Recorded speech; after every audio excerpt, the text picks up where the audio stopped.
So the idea actually came a few years ago when I started to think about ways that I could better engage my students in the classroom. And it doesn't matter if it's an online classroom or a face-to-face classroom. I was thinking, how do I better engage my students? You are listening to EducationHackers.com, podcasting from Vancouver, Canada. Education Hackers highlights successful entrepreneurs with great online courses. And now, to introduce today's guest is e-learning evangelist Steve Atwall.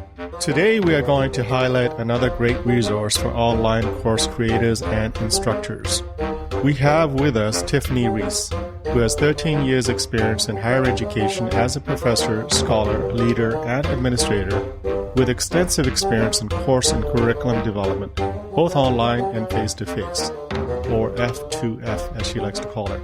She has taught over 700 credits over the past 13 years, including online, face-to-face, and hybrid courses. Her academic specialties include course and curricula design and development, education technology, academic program design, and instructional design. She is also the co-founder of TheHubEDU, which allows you to collect and organize educational resources to build your digital library, connect with new people, thoughts, and ideas, and collaborate within your personal learning network.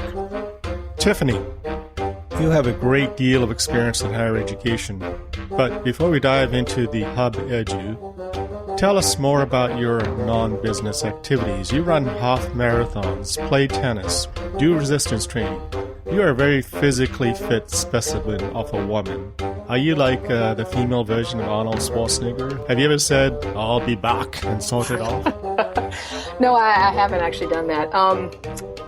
My master's degree is actually in exercise physiology. So my first really strong interest when I was in school was, in human movement and the study of human movement. And it actually ties in quite well to my later passion, which is really revolves around learning and education, with more recent research that has discovered the benefits of human movement. Whether it's endurance training, whether it's running, jogging, walking, resistance training, just any kind of human movement and its impact on brain development and brain health. So from a learning perspective, movement is becoming quite the key to being able to learn better, and then also in the prevention of some chronic diseases like dementia and Alzheimer's disease. And you also watch Game of Thrones. Any particular character you like in Game of Thrones? I'm really pulling for I think it's Arya. Is that her name? I think she's going to be the one who ultimately. I have not read this series, so I don't know how the ending ultimately plays out. But I'm really pulling for her in this this series. And also, so I really like Game of Thrones. Right now, I'm also really into Homeland. Orphan Black is another one. It's a BBC America show that's really intriguing. So those kinds of shows. And my favorite series of all time, which I've probably watched 9 or 10 times total, is Battlestar Galactica. Wow. Yeah, that's one of my favorites as well. I like Tyrion Lannister, played by Peter Dinklage. Yeah, that guy is a pretty smart little midget. So what was your passion before you co-founded the TheHubEDU? Well, like I said, my master's degree is in exercise physiology. So, I was always physically active. I played a lot of sports in school, or participated in a lot of sports. And so that always had intrigued me. And, the science of the adaptations that the body goes through, either when you're sedentary or when you actually move, had always intrigued me. So studying the human body was fascinating to me. And then I kind of moved from, the human body to, well, the body's great, but, the mind is even more fascinating. And went on to pursue my doctorate degree from the Department of Curriculum and Instruction at Virginia Tech, and really got into the idea of education and learning. And have obviously pursued that in my teaching career as well. Talking about movement, and you studied movement, I always wonder, when you see these kung fu movies and they're flying through the air, is that any kind of realistic representation of what potentially could happen if you reach a peak? Sure. I think, we see a lot of this in some of the newer trends like free running, and I don't know if you're familiar with that, in parkour. which are, it is amazing what the human body can do. Now, I can't do any of that, but it is amazing actually what it can do if you train the right way. And obviously there's, everyone kind of has a genetic construct. So you kind of have to work within that construct is how I explain it to my students. But yeah, so I mean, there's definitely some reality to that. And, it's physics. And it's biomechanics. But it's also, interesting some of the things, if you can YouTube some of the videos like parkour and free running and things like that. And it is absolutely fascinating, what they can do. And of course, they suffer a lot of injuries practicing those movements. But it is really amazing, what the human body can do. In terms of movement, again, I was actually watching a documentary where they were showing these long distance runners. I think they were in the desert somewhere. They weren't wearing any shoes. And they didn't wear shoes because that would interfere with them running for long distances. And these guys would run for like days at a time. Mm-hmm. There's some physiology or physical reason why that is in terms of their movement and how they run. Oh, sure. I mean, they're built to be, some people are just built to be long distance runners. Some people are built more for strength power. And it doesn't mean they can't run long distance, but they'll never excel in it like, some of the people that actually have the genetics for it, and vice versa. I had a really close friend at Virginia Tech, who ran ultra marathons. And I mean, he would go out on a training run and I'm just going to run 26 miles today. And the rest of us have to train for months to run 26 miles, right? And he would just go out and run 26 miles. He was just a machine. But he had the genetics for it for sure. And I mean, there's different physiological backgrounds to that, but, or reasons why people excel at some things, but it's, foundationally it is genetic. Isn't that bad for your knees running outside? I mean, it depends. I mean, obviously some people again have stronger knee structures than others. So yeah, I mean, a lot of people who do long distance running and engage in that for extended periods of time and are the ones out running 60 miles, for an ultra marathon race. And they run 4 or 5 of those a year. They may have knee problems as they get older, but some people have knee problems as they get older and they have never run. So, I mean, some of that's genetic and some of this, it's what we do. I kind of look at activity as being something that's cumulative, right? I mean, it's, if you're sedentary and don't do anything, there's a cumulative price you pay. And if you, over exercise or do too much, and we're beginning to see more research on that as well, what's considered, kind of doing too much, kind of the extreme aspects of that you can pay a toll for that as well. Let's switch gears here. What led you to create TheHubEDU, and how did you determine there was a need for it? And by the way, am I pronouncing that right? Well, we technically pronounce it TheHubEDU, but yeah, we've TheHubEDU. Some of us even call it HubEDU as a kind of a nickname, but we technically call it TheHubEDU. And we do have some exciting news around that. We're actually going to be doing a rebrand and redesign. We're going to change the name and get EDU out of it, and there's some reasons why. But first, let me answer your question. So the idea actually came a few years ago when I started to think about ways that I could better engage my students in the classroom. And it doesn't matter if it's an online classroom or a face-to-face classroom. I was thinking, how do I better engage my students and really help them kind of organize and contextualize the information that they're being exposed to, both on a formal level within the classroom and what they're finding on their own. And so what I wanted to do is create this kind of this space where I could interact with my students that had an educational context, but also included social elements, because the students are much more social now than they were even 10 or 12 years ago. So, and I think I value the peer-to-peer learning process, but I don't think it can just be peer-to-peer learning. I think there has to be some kind of guide in there to help students contextualize that they're being exposed to and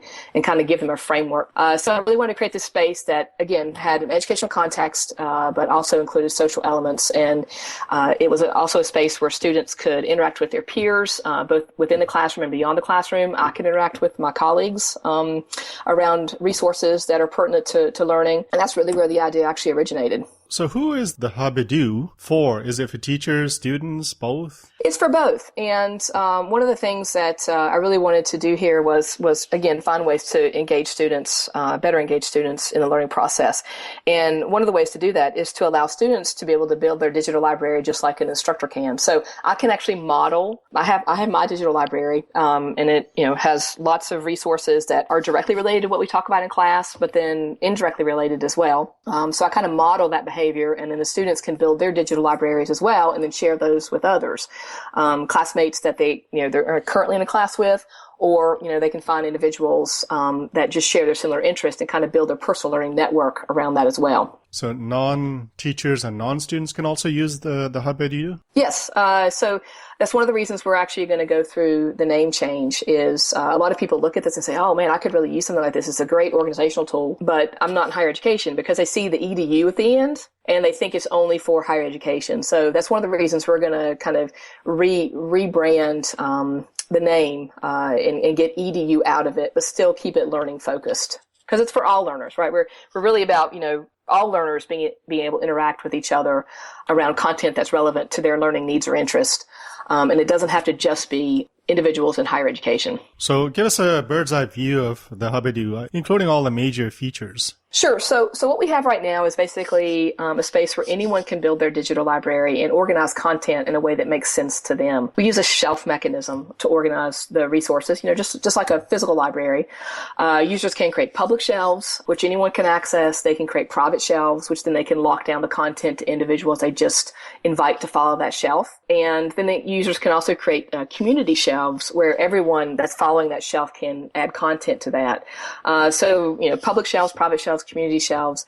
Users can follow other users or their shelves and really kind of build their own personal learning network around that. I looked at the website. Visually, it does look like a bookshelf. Mm-hmm. So you have different components on each shelf. I assume each shelf is like a category mm-hmm.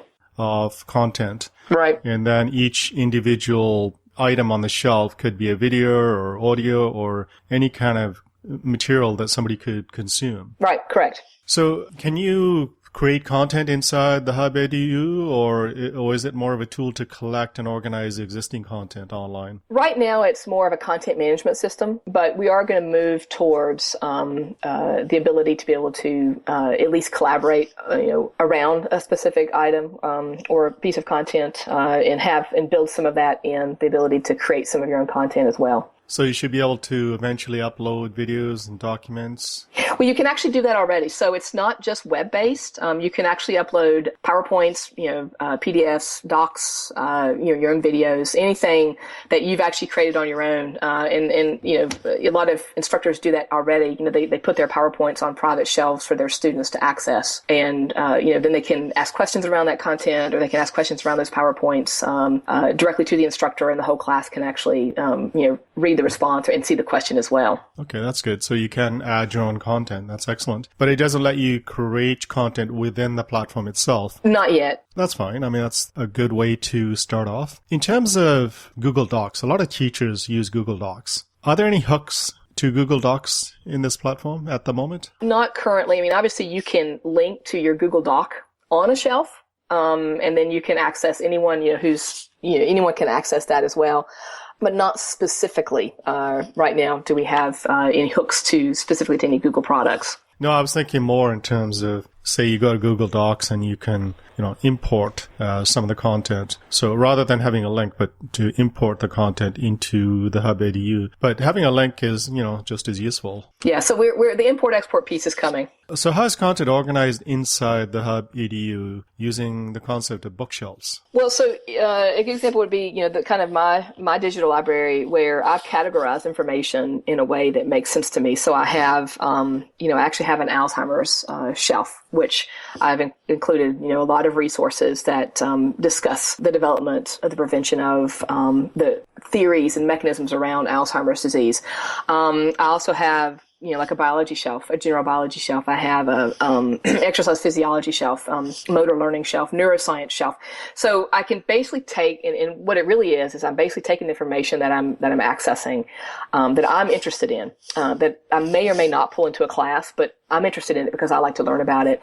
And then I can categorize it in a way that makes sense to me. And I can go back and easily find that now. So that's it. If you think about it kind of as a folder that you might have, in Chrome or Firefox or something like that, and one of the platforms like that, the shelves really serve as kind of a folder, but it's very visual. So, I can scroll through and actually see, instead of just a link, I can actually see the title of the website or the document, and then it helps me find the information and keep it categorized and organized. So can you link content together in terms of, like say on a bookshelf, you have a bunch of videos and you have to watch video 1 first before you can get to video 2? Well, right now, everything on the shelves is in alphabetical order. So you can certainly organize things if you want to in an alphabetical order way, if there's a specific order that you want that to be read or accessed. We're eventually going to get to the point where you can add items, and just like you would organize a bookshelf at home, you want to put things in the order you want to put them in.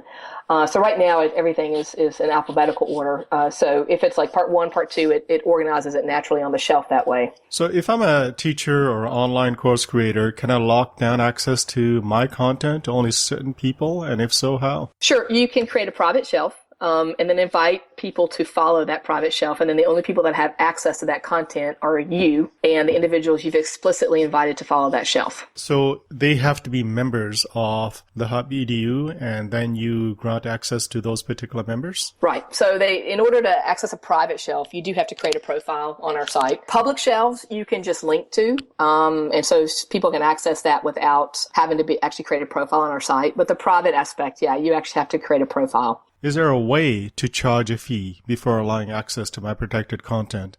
We don't have that built in just yet. It's in the long-term plans. We eventually want to create a marketplace where individuals, can market their content. And obviously if we have a system where you can actually create your own content within the system as well. So yeah, we want to build this marketplace, where individuals can, sell their shelves of content, potentially even courses, and also for students to sell their lecture notes, because that seems to be something that students really enjoy doing. And of course, then the Hub would take a small fee for that. But so eventually we'll have a marketplace, I think, as well. That's part of the long-term plans. Yeah, I think that's one of the things that online course instructors and educators would like to see if they're creating courses that they want to sell. Sure. Is that they want to be able to charge for that content. Mm-hmm. As well as, make other content available for free that they just want to make available for free. Sure. Was the TheHubEDU created from scratch? And if so, by who? Well, we actually hired developers to build what we currently have. And what we have is a very functional site that's very practical. We have not yet built in the social collaborative pieces of it, I think, which will make this much more appealing. Right now, if you want to follow someone, you either have to be invited to follow that person, or you have to kind of go in and search them out. So the social collaborative pieces have not quite yet been built in yet, but we are working on that, and that will be released next year. So we really want to make this a space for all learners, right? So anyone who's interested. So here's a good example. I'm interested in Alzheimer's disease, and there are other people that are interested in Alzheimer's disease and studying it and kind of discussing it. I would like to be able to follow other people that also share that interest, but I'm not just interested in Alzheimer's disease. I'm also interested in neuroscience. So I'd like to be able to interact with people that also follow the neuroscience piece. So I would like to be introduced to people who have similar content on their shelves, who share my learning interest, and then also to new content that other individuals are adding to their shelves that pertains to what I'm interested in as well. So that social collaborative piece is going to be built in later. There seems to be a lot of interest from teachers and instructors in using the TheHubEDU, and it's a good way to organize content, and that you want to allow your students or anybody that want to access content that you've organized. Right. So you created this whole system from scratch and you hired developers to develop it. That must have taken quite some time.